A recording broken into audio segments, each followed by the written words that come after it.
Live from Kakariko Village.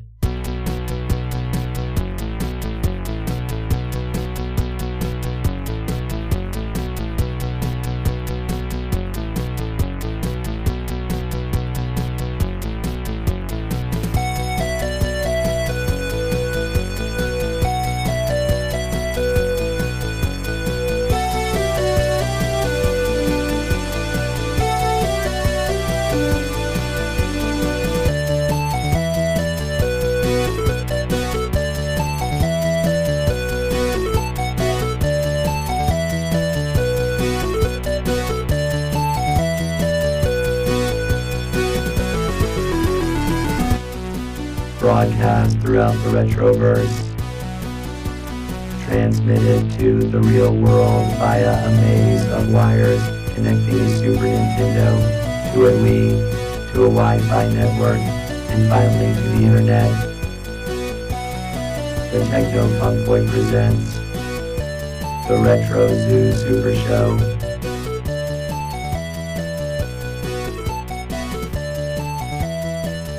Now here are your hosts, Kai and Steven.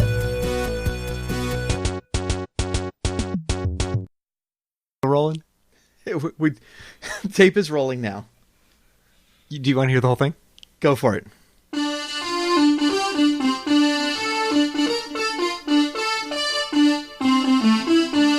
I did it! Oh, if you could go home and practice that before the next time you Yeah, come. I will. I'll harmonize it. And your family would be like, why do you keep playing Beverly Hills Cop over and over again? I'll make the orchestral version.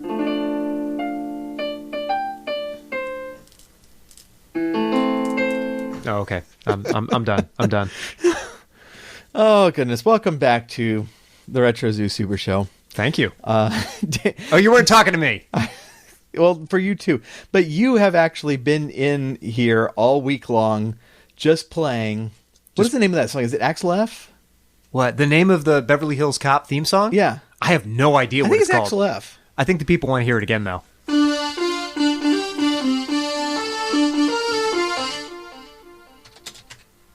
When you hit a wrong note and it lasts forever. Yes, the song is called Axel F. Oh, good. Do the people know what it sounds like?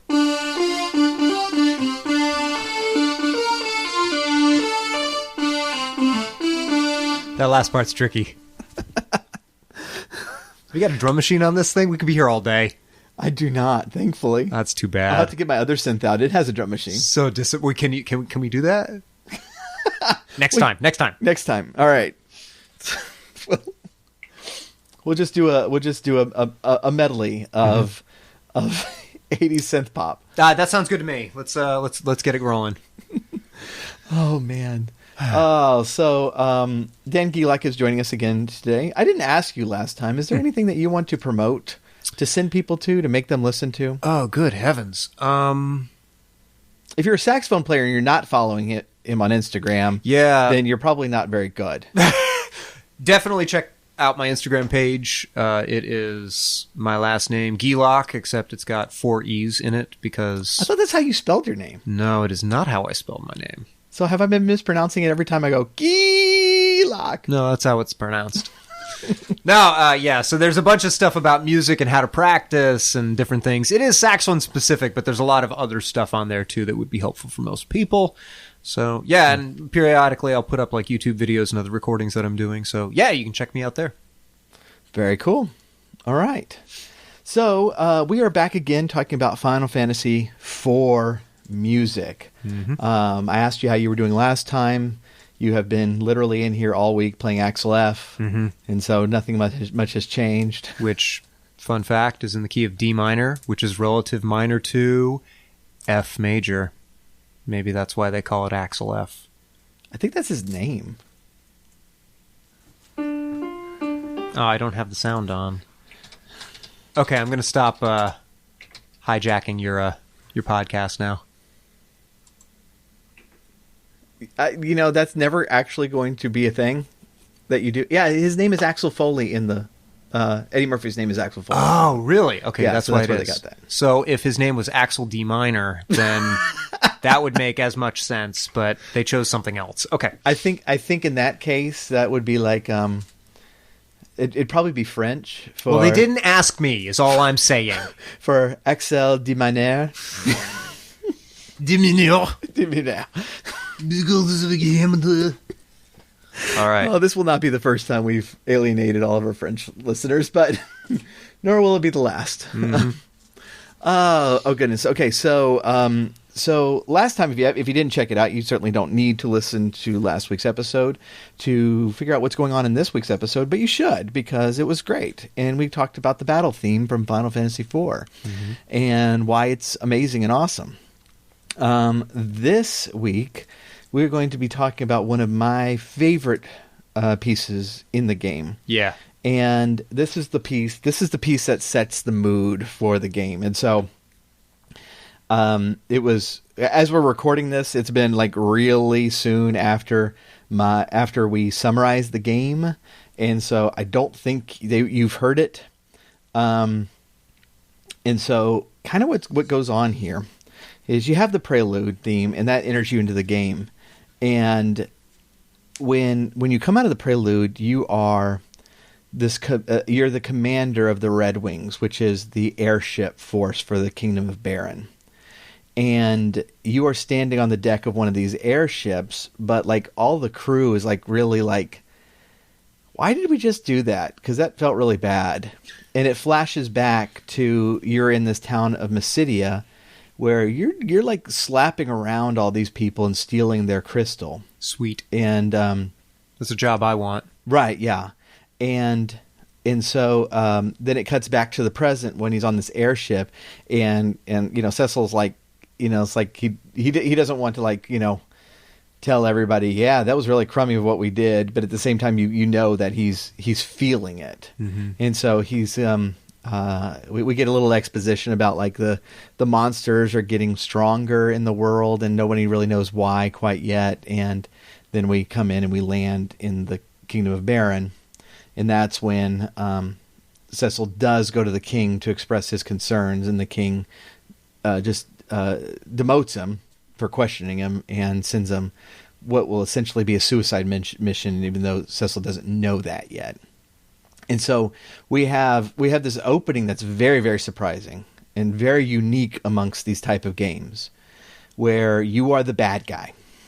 Yeah. You are part of the empire that must be destroyed. You are a dark knight. You're a stormtrooper.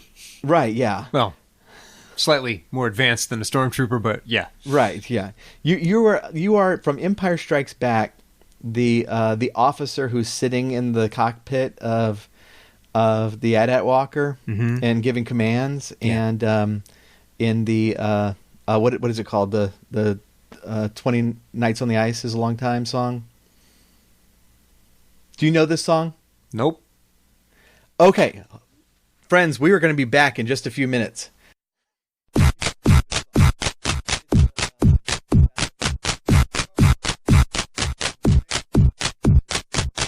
Okay, we're back. That was the worth magic of radio. That was worth it. That was completely worth it. So like, and you know this, the audience doesn't know this. So I went to the Houston Symphony this last week, and they were playing Empire Strikes Back along with the movie. It was incredible.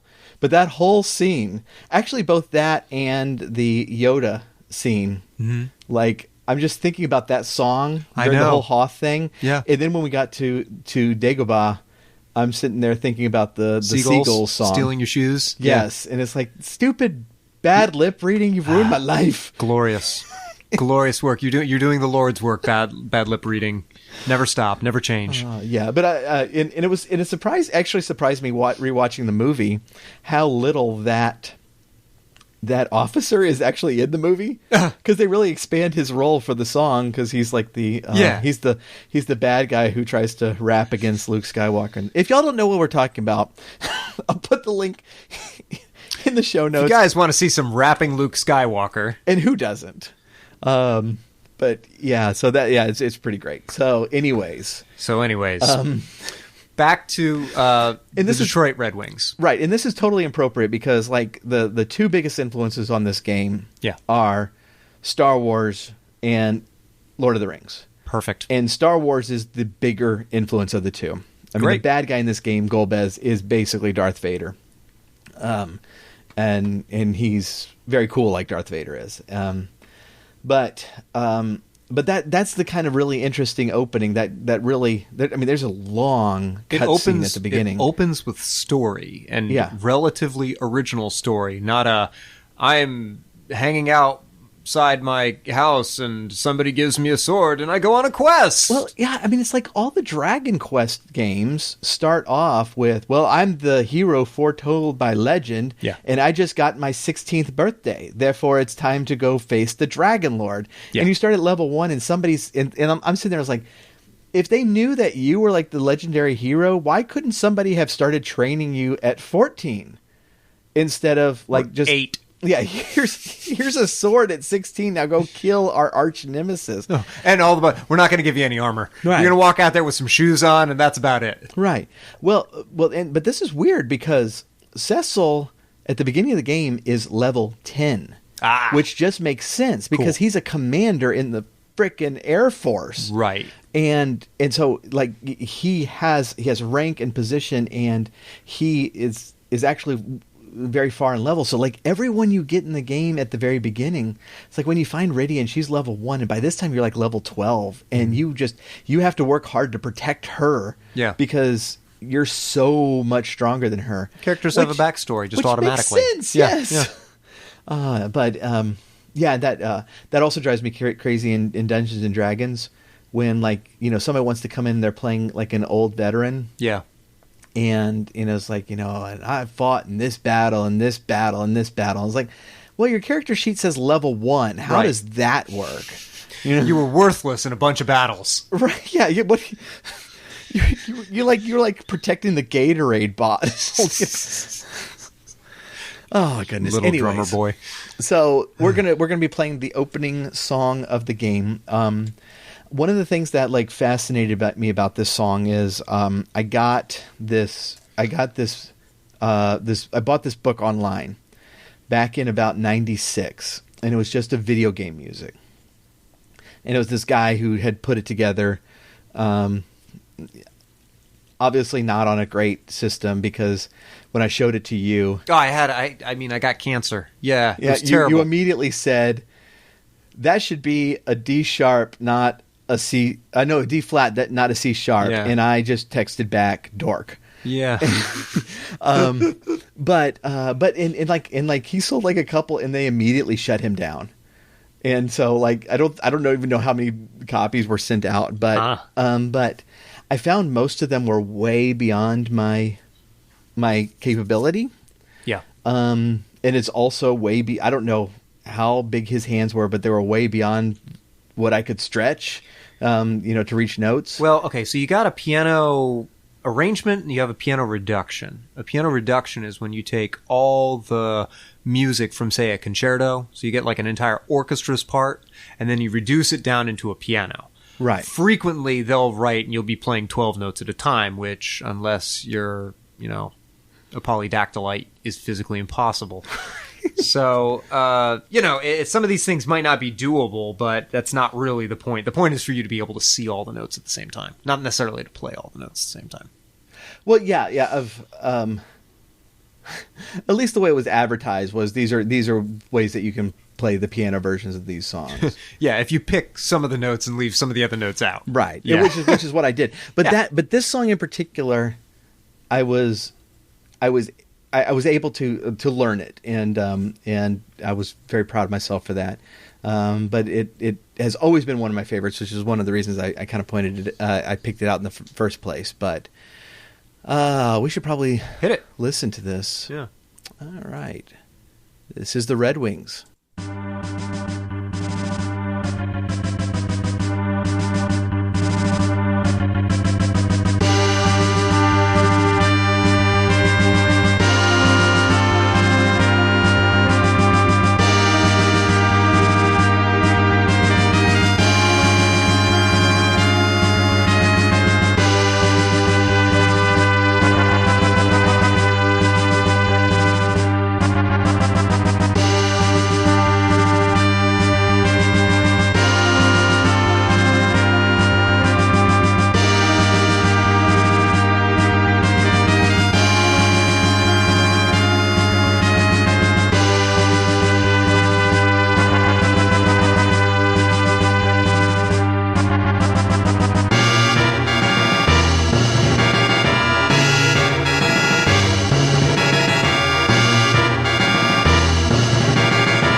then we get into the repeat. And then it repeats itself. Yep. Yeah. Cool. I mean, even now as I'm looking at it again, I'm noticing new things about how it's organized and put together. Yeah, where do you want to start? Well, let's start at the beginning. Okay. I don't know what that actually means. Start at the very beginning. All right, so without quoting any more musicals, so what we have at the beginning is a series.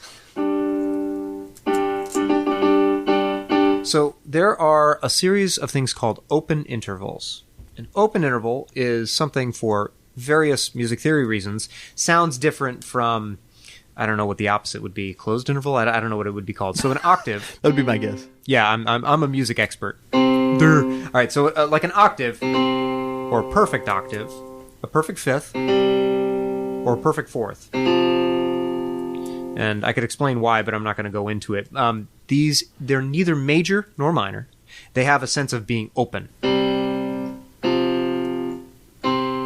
You get the idea. Mm-hmm. Now, here's what's happening. At the beginning, we have basically open octaves, a fifth, and a fourth, which makes a power chord, basically, right, on the guitar. And this is one of my areas of expertise is rock and roll guitar. Yes, so power chords are really useful in rock and roll because they're easy to move around, and it's exactly what you were just describing. It's the root and a fifth. Yeah. And maybe another root on top of it. Yeah. But they don't have major or minor. Right. You can move them around. So the most famous progression of power chords that I know of is the riff from Smells Like Teen Spirit, which if I had my guitar... I don't know what it is. Yeah. I'm not by the microphone, but it's F, B flat, A flat, and then D flat? D flat. All right, so here we go. I get to play an instrument.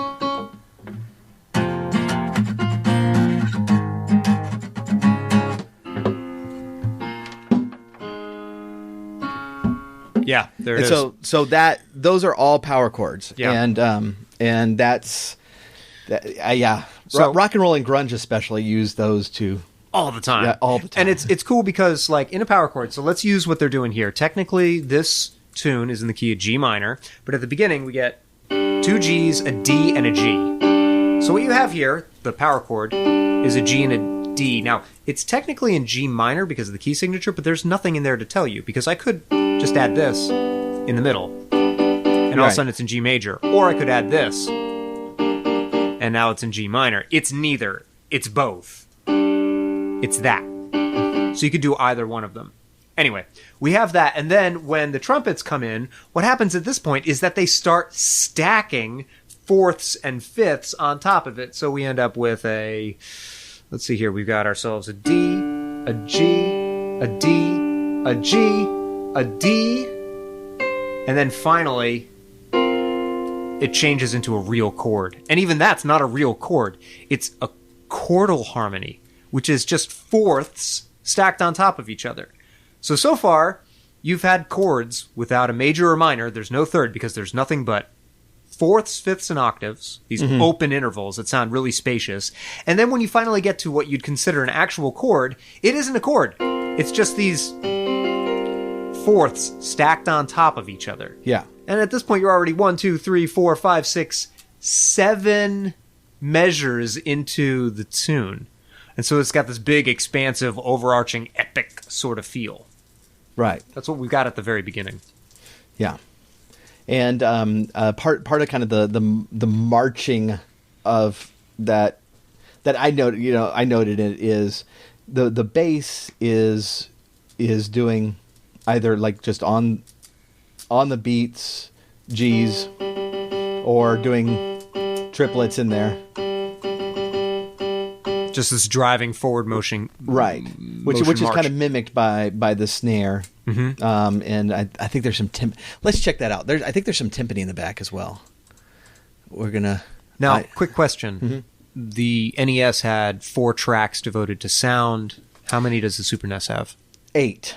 There you go. Well, even then, the fourth track on the NES was a sound effect track. Yeah. And so you it had couldn't even three play musical tones. tracks. Yeah.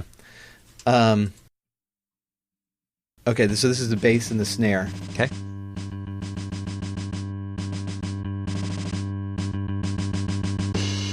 Cymbal in there. Cymbal. I think it's Marching percussion. right. Oh man, those drum rolls are nice. Brrrr. Yeah. Yeah, that's cool. Extra stuff.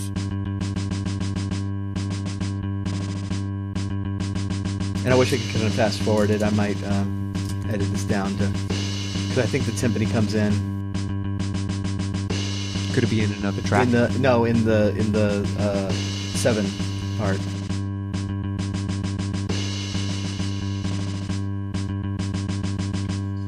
It should be right here. Yeah. Timpani.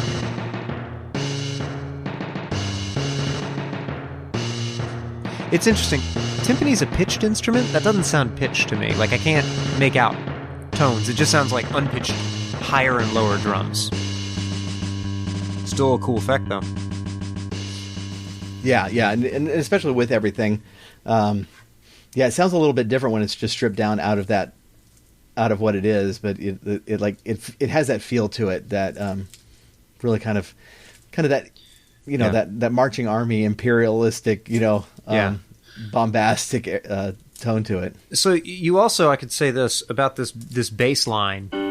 You basically keep a G going the entire time, and so you get these chords and whatever the rest of them are, you know.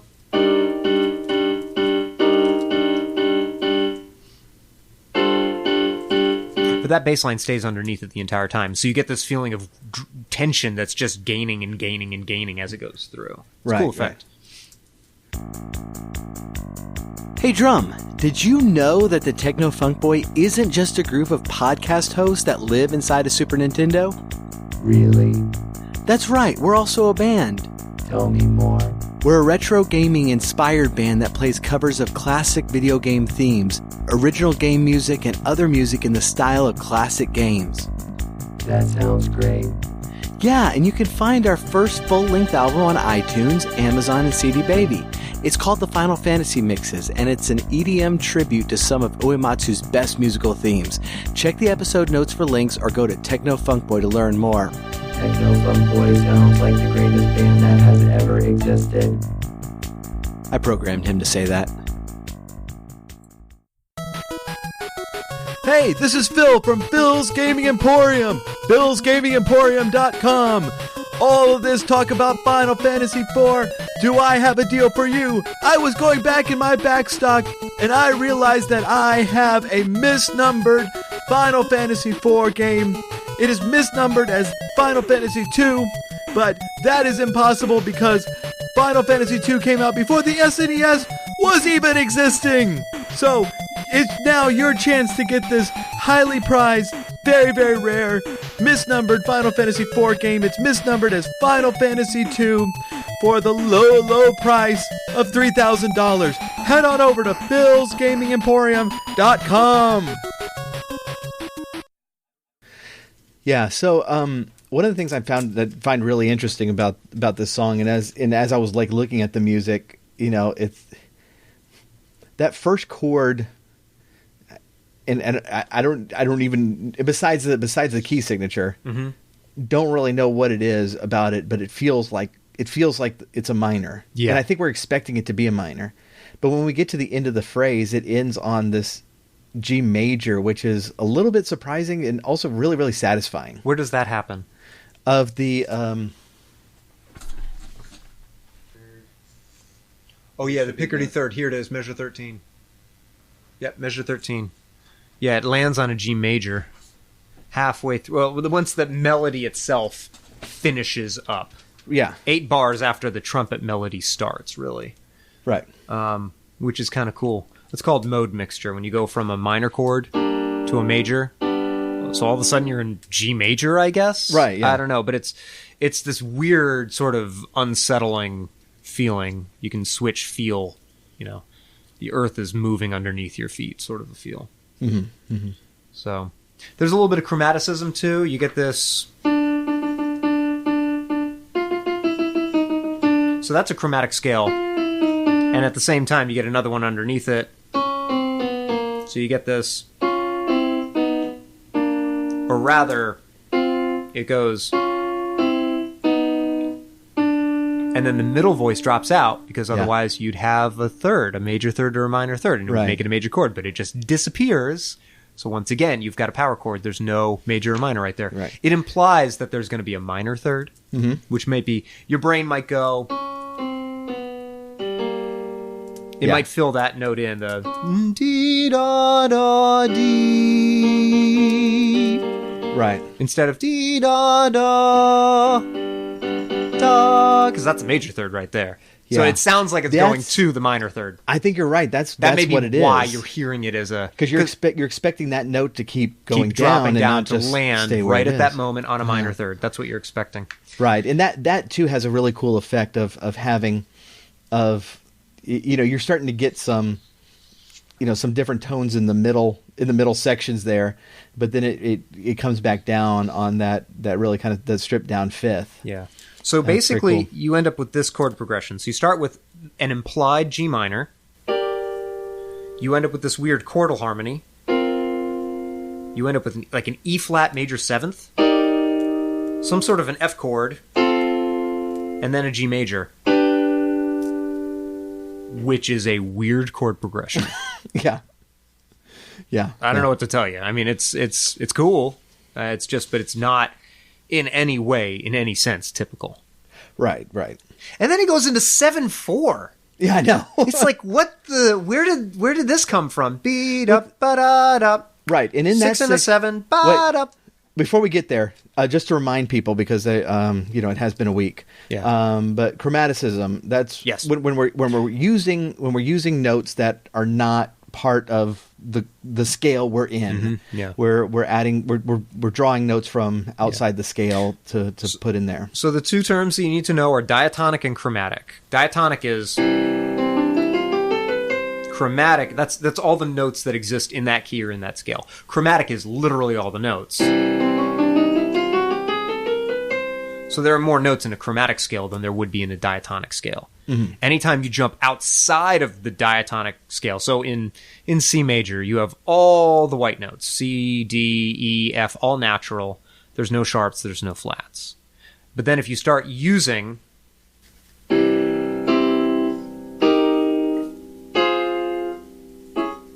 notes that have, that are using the black keys on the piano, you're stepping outside of your diatonic set, and then you go to chromaticism, chromatic notes. So, yeah, and he's doing that left and right because he don't care.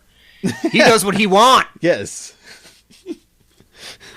So then it jumps to 7/4, and I'm Nobuo Uematsu, and I'm so, a writing 7/4. So behind the scenes, you can't tell me what to do, Dad. So behind the scenes, I'm like, oh my god. Okay, I'm done. I'm sorry. So behind the scenes, I'm like sending you this music, and I'm like, I can do what Dan does, and so I start sending you like what I think all the chords are, and I got 75% of them. It was 60%, but I'll take it. Okay, it was most. Yeah, it was most almost passing. Yeah, but I didn't even get to the 7/4 part, and good heavens, yeah. In those, but glancing at them, we talked about this last time. Take a guess. Take a stab at it. Here, I'll play the bass line by itself. So those are diminished. Yep. Yeah. So you get this. Right. It's So we're just to re-explain diminished chords, and we seem to talk about diminished chords pretty much every soundtrack we do, but Uematsu just love them because they cool. Also, this is very Star Wars.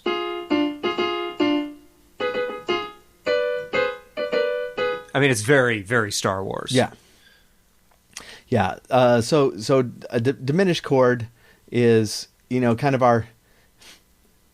kind of the standard intervals that like everything does everything. Yeah, it'll is- go is any a- direction you want. It's if you want a cool little math problem with it. Okay, so you get your major chord.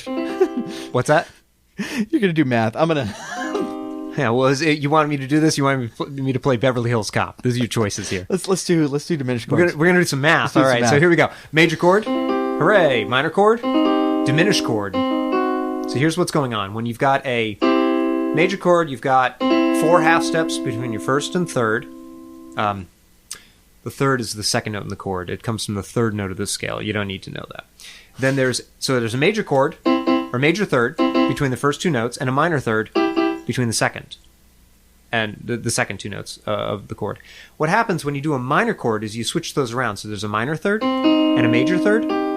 But when you do a diminished chord, you get a minor third and another minor third.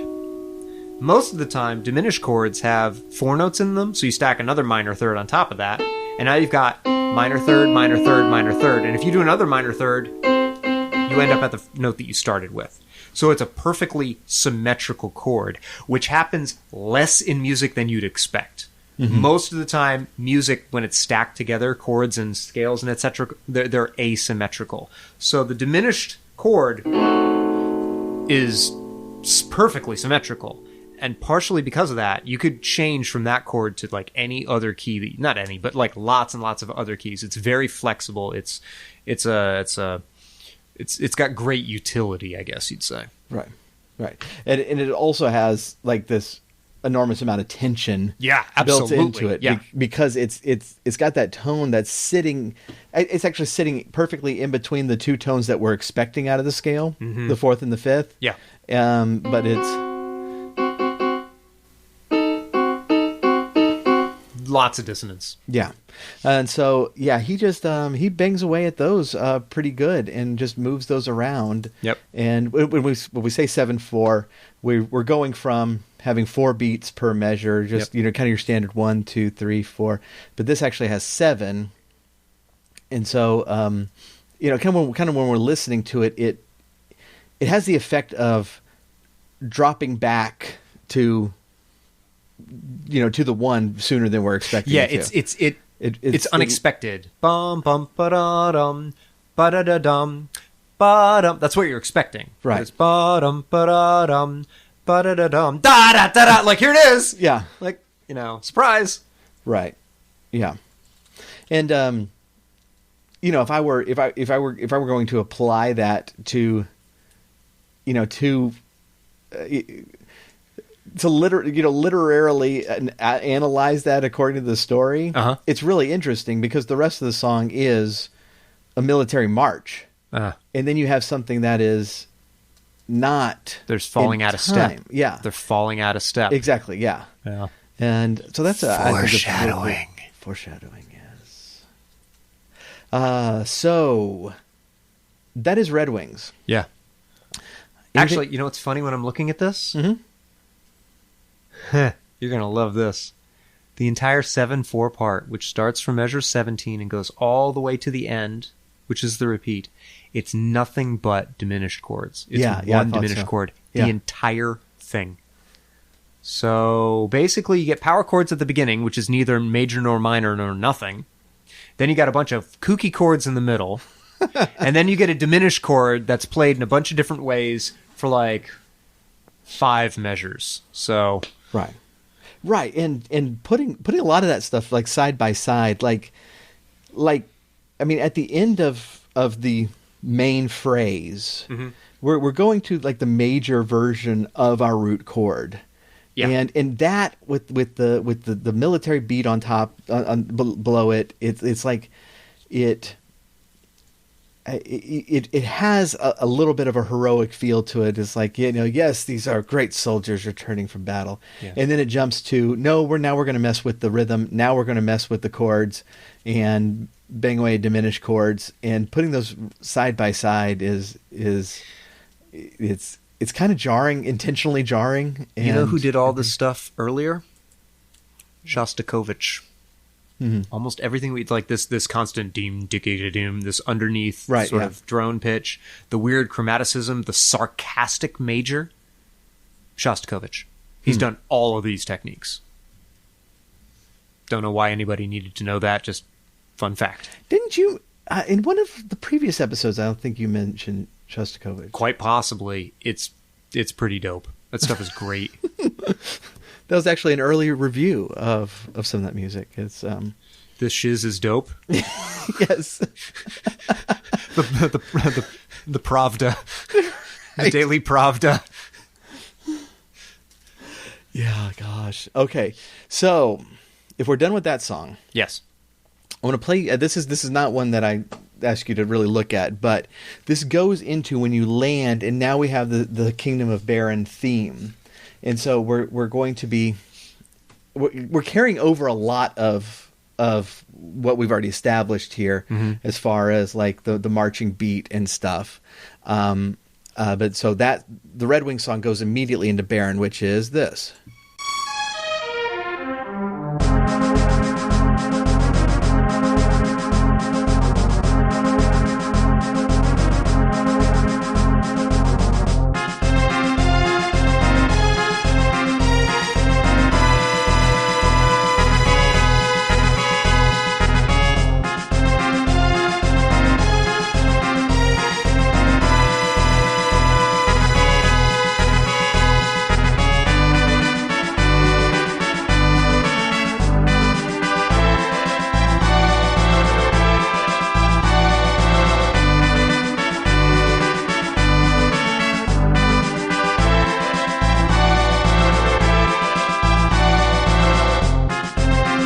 And then the repeat.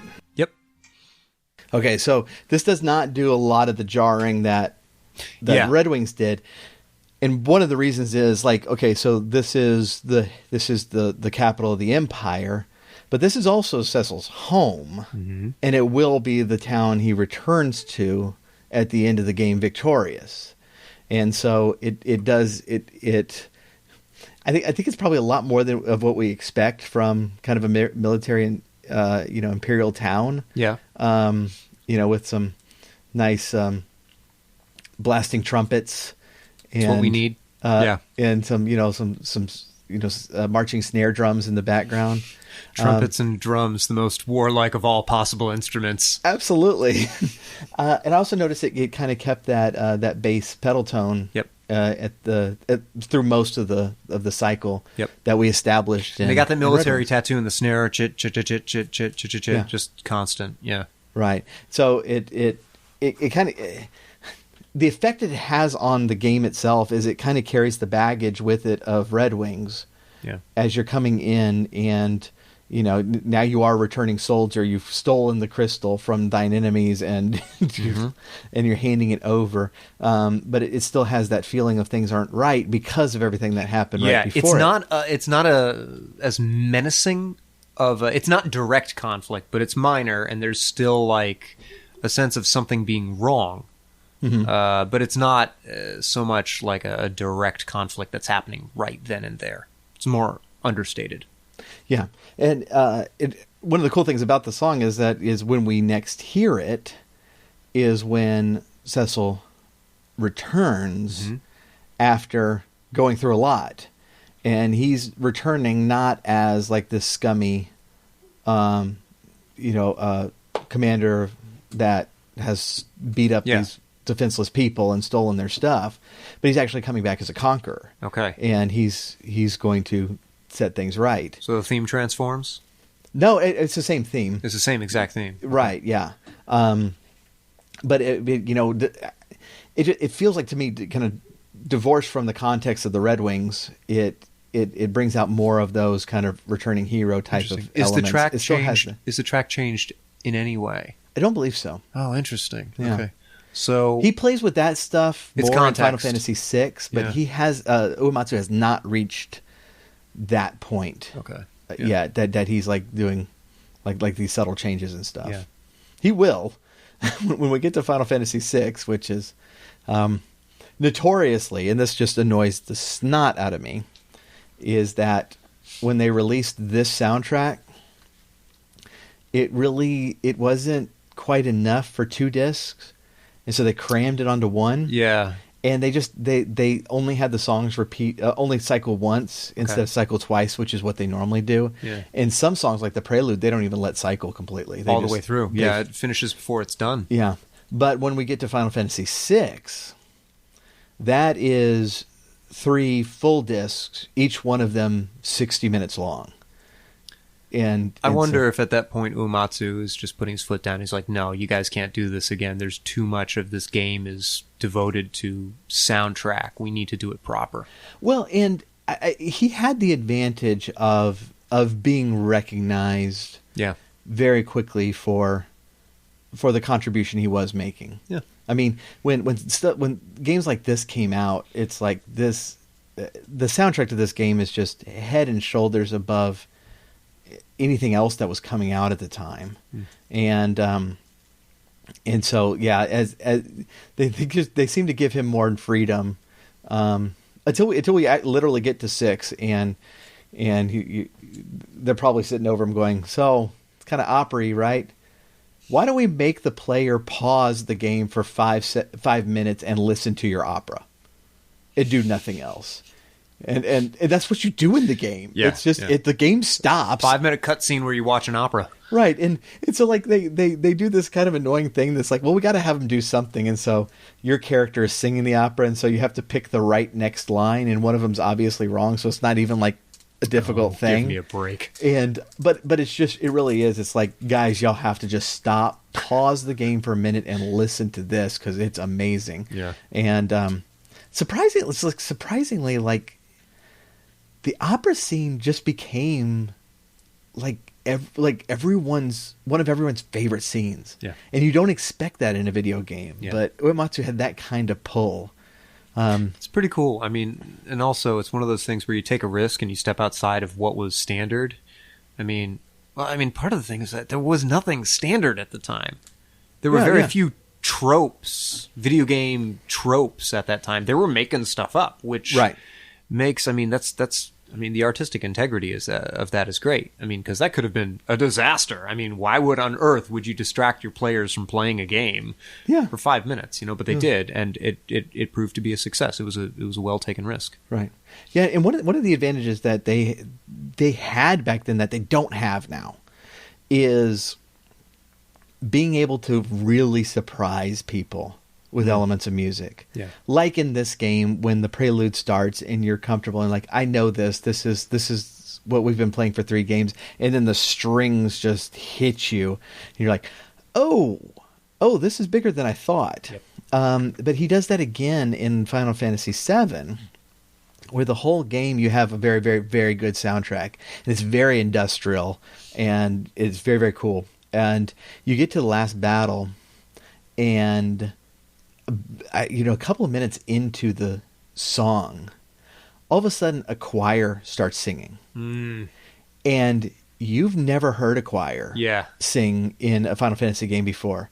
And when that hits you, and you've been playing this game for 60 hours to get to that point, and when that hits you, it sent shivers up my spine. Kick it up a notch, yeah. Right, that's and cool. Just being able to do stuff like that. Can you imagine the self-control it would take for him to just sit on that? Yeah. For like, I can do this, but I'm not going to do it yet. Not yet. And then I'm just going to put it in right there. Yeah. Yeah, exactly. And then after that, once they've established that, then they start putting actual song. They would put a song into the game each time, or have somebody humming and having voices. But yeah, that game in particular, he just had that in his back pocket the entire time, and it's like, this song's pretty good, huh? Bam! Wait until it gets better. Yeah. And that song's awesome. Really trippy. I'm gonna have to if you don't know One Winged Angel, I'm gonna have to play it for you because I've got a fun story. Mm-hmm. So my wife is a violinist. Oh yeah. And she played for Uematsu in one of his tours in Singapore, and they sold out all the concerts, and the demand was so great that they opened up, I think, another 2 nights and sold those out too. Oh gosh, wow. And then at one of the final concerts they were playing, and like it was getting quiet, and like they were like getting ready to start another tune or something like that, or they were closing up or something, and somebody from the back balcony yells, "One Wing Angel!" like that. And sure enough, Yeah. there it is, and everybody loves it. I mean, that's like the tune. I mean, that may be Uematsu's biggest Yes, hit. it is. you know? And he has said that they can't do a concert without that song. Yeah. They could cut pretty much any other tune. Yeah. Not that one. Yeah. And and it's so good. And he the way he composed that was really weird too. And he decided that he was going to compose each segment completely separate from the rest of Interesting. the song, That's strange. and then mashed them together. And that it has like a jolting. That's normally effect. a terrible idea. Normally is, Yeah. yes, but it works. And, All right, cool. but Pretty yeah, cool. that had a massively great effect on that soundtrack. Yeah. And so, Nice. yeah, so this was Final Fantasy IV. Yep. So now if you go back and listen to the previous 2 episodes, we go through the entire plot. Mm-hmm. And Steven was not in those episodes. Mm-hmm. And Because he's a loser. well, yeah. Mm-hmm. And I asked him if he listened to it, and he was like, "Man, I was totally lost the entire time." So, What? Yeah, he got lost in me man. trying to explain. There are a lot of characters, and Yeah. it is a little bit like trying to explain, a Lord of the Rings, Star Wars mashup in 2 hours, Using an audio-only format. audio only. Yeah. Right. Oh man. So Well, at least now we have diminished chords, which will set the mood a little bit better. yes. I think our listeners understand now. They understand all they need to know. Oh goodness. Well, I do appreciate you joining us, Thanks for having me on. and we will link to your Instagram Please do. and your great video, Cowbell, Yep. in the show notes, and also the bad lip reading Hostels in the Hill, Hostels, whatever it was, in there. And we will catch you next time.